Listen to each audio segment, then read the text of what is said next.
Ilang araw ba? Parang 2 araw lang ata yun. Eh, sa iba, sakay na lang yun.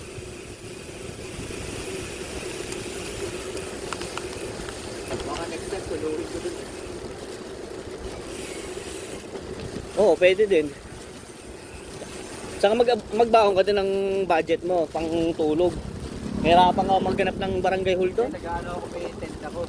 Tent? Kaya tulad sa pwede. Pero mas mahal mag-tent ka lang. Sigurado. Parang nararamdaman ko bakunat. Ayun o, doon nakausad eh.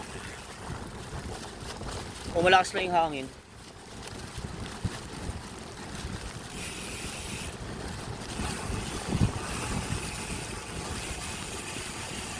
Balik.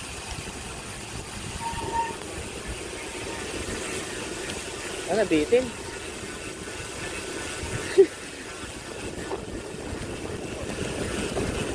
Ah, magpapabidyo. Woo! Team Bulacan!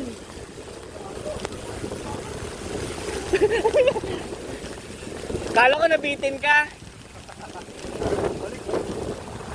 Loh, luwala ko sa hangin. Ayun,